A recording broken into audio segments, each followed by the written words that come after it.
नमस्कार, मी अभिषेक जोग आणि मला गुरुश्रींना असा प्रश्न विचारायचा आहे की तर अनेक ठिकाणी असा दावा केला जातो की आपलं भविष्य बदलू शकत नाही किंवा प्राक्तन बदलू शकत नाही आणि आपली कर्मफळं बदलू शकत नाहीत.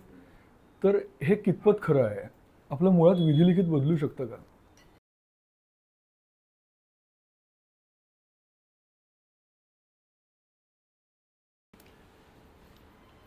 हा एक वारंवार मनात येणारा प्रश्न असतो अनेकांच्या,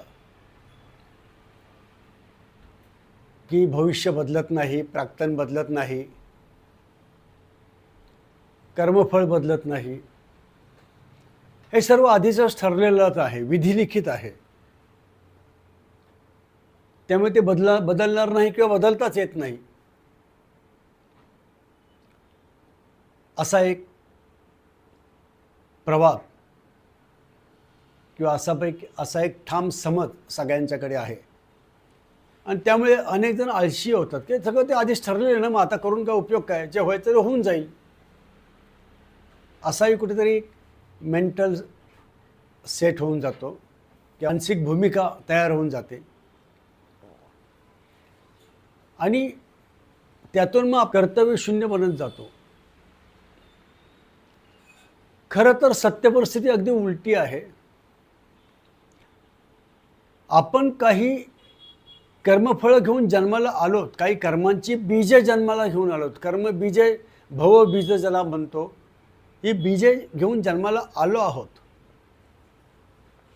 पण ती बीजे वाढायची, ती बीजे फुलवायची, त्यांचा वृक्ष तयार व्हायचा की नाही व्हायचा हे आपल्या हातात आहे. बीज आहे म्हणजे ते होईलच असं नाही. बीज उगवून यायला, त्याचं रोप व्हायला, त्याचं झाड व्हायला, त्याचा वृक्ष व्हायला प्रयत्न करावे लागतात. त्यांची राखण करावी लागते, निगा करावी लागते. त्यामुळे प्राक्तन बदलत नाही हे सापेक्ष आहे. एक लक्षात घ्या, तुम्ही जर काहीच केलं नाही ते प्राक्तन बदलणार नाही, जे आहे तसंच होत जाईल.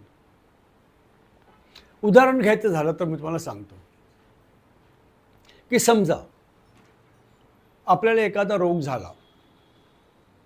कोणाला तो रोग होऊ नये परमेश्वराकडे प्रार्थना, पण एखाद्या क्ष व्यक्तीला रोग झाला म्हणजे काय झालं की त्याच्या कर्मफळानुसार, त्याच्या प्राक्तनानुसार, विधिलिखितानुसार त्याला तो रोग झाला.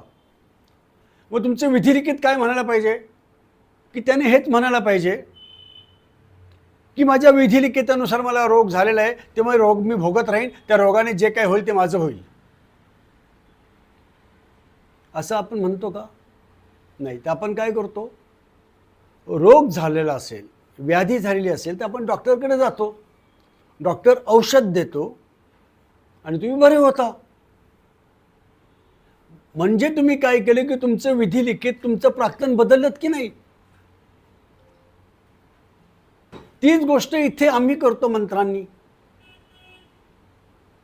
की तुम्हाला जर विवाह योग नसतील, तुम्हाला जर संतती योग नसतील, तुम्हाला जर नोकरीमध्ये चांगली प्रगती नसेल, संपत्ती योग नसतील, लक्ष्मी योग नसतील, प्रगतीचे योग नसतील, तुमच्या पत्रिकेमधले ग्रह, तुमच्या पत्रिकेमधले योग अशुभ असतील, हे बीज आहेत. तुम्ही जर त्याच्यावर काही ॲक्शन घेतली नाही, काही साधना केली नाही, काही प्रक्रिया केली नाहीत, तर मग मात्र नक्की ते योग फळणार आहेत.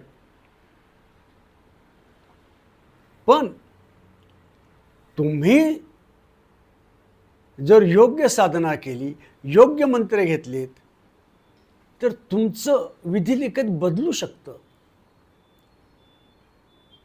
माझ्याकडे अनेक पत्रिका आलेल्या आहेत की ज्या पत्रिकामध्ये विवाहयोग नव्हते. अनेक नामवंत ज्योतिषांनी सांगितले की यांचा विवाह होऊ शकत नाही, यांच्या पत्रिकेत विवाहयोग नाही किंवा संतती योग नाही. अनेक जोडप्यांच्या पत्रिकामध्ये संतती योग नाही असं ठामपणे सांगितलेलं होतं. माझ्या दृष्टीने पत्रिका म्हणजे एक पॅथॉलॉजिकल रिपोर्ट आहे. आपण काढतो ना, ब्लड टेस्ट करतो, पॅथॉलॉजिकल रिपोर्ट येतो, मग त्याच्यामध्ये दाखवलं जातं की हिमोग्लोबिन जास्त आहे, शर्करा लेवल इतकी आहे, त्याच्यामध्ये अनेक फॅक्टर्स असतात. रक्तामधल्या घटकांचा, त्याचं ॲनालिसिस केलं जातं.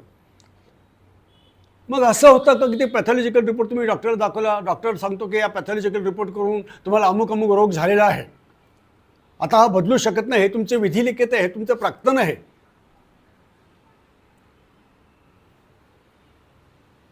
तर हे असं जर एखादा डॉक्टर सांगितलं तर त्याच्याकडे जाल का तुम्ही? तर डॉक्टर काय करतो की तुमचा तो पॅथॉलॉजिकल रिपोर्ट बघून योग्य ती औषधं, योग्य ती उपाययोजना करतो आणि ती औषधं घेऊन तुमच्या रोगाच्या स्थितीमध्ये तुम्ही बदल करू शकता, रोगाची गंभीरता कमी करू शकता, रोगाची फ्रिक्वेन्सी, तीव्रता ज्याला म्हणतो ती तीव्रता कमी करू शकता. पण जर औषधच घेतली नाहीत तर मग मात्र तुम्ही त्या रोगाने नक्कीच काहीतरी होईल. हा फरक लक्षात घ्या. त्यामुळे ज्या योगावर, जे तुमच्या पत्रिकेतले ग्रह आहेत, योग आहेत, नक्षत्र आहेत, जे काही स्थानांपासून अनेक कुयोग झालेले आहेत, पत्रिका म्हणजे पॅथॉलॉजिकल रिपोर्ट. तर रिपोर्ट बघितल्यावर मला कळतं की याच्यामध्ये काय होऊ शकतं, काय केल्यावर काय होईल, काय केल्यावर काय नाही होणार. मग ते सगळे योग बॅलन्स करणारे मंत्र, त्या योग बॅलन्स करणारी फ्रिक्वेन्सी, ते योग बॅलन्स करणारी साधना मी तुम्हाला देतो. आणि ज्यावेळेला तुम्ही ती साधना करता त्यावेळी त्या योगांचा, अशुभ योग असतील तर त्यांचा प्रभाव कमी कमी व्हायला लागतो. पत्रिकेत विवाह योग नसतीलच तर दिलेल्या साधनेमुळे तुमच्या पत्रिकेमध्ये विवाह योग क्रिएट व्हायला लागतो, तुमचा विवाह होतो, संतती होते. हे कशामुळे? साधनेमुळे. त्यामुळे प्रत्येक प्राक्तन, प्रत्येक विधिलिखित हे बदलता येऊ शकतं. आणि पुराणामध्ये याबद्दल एक अतिशय चांगली कथा आहे.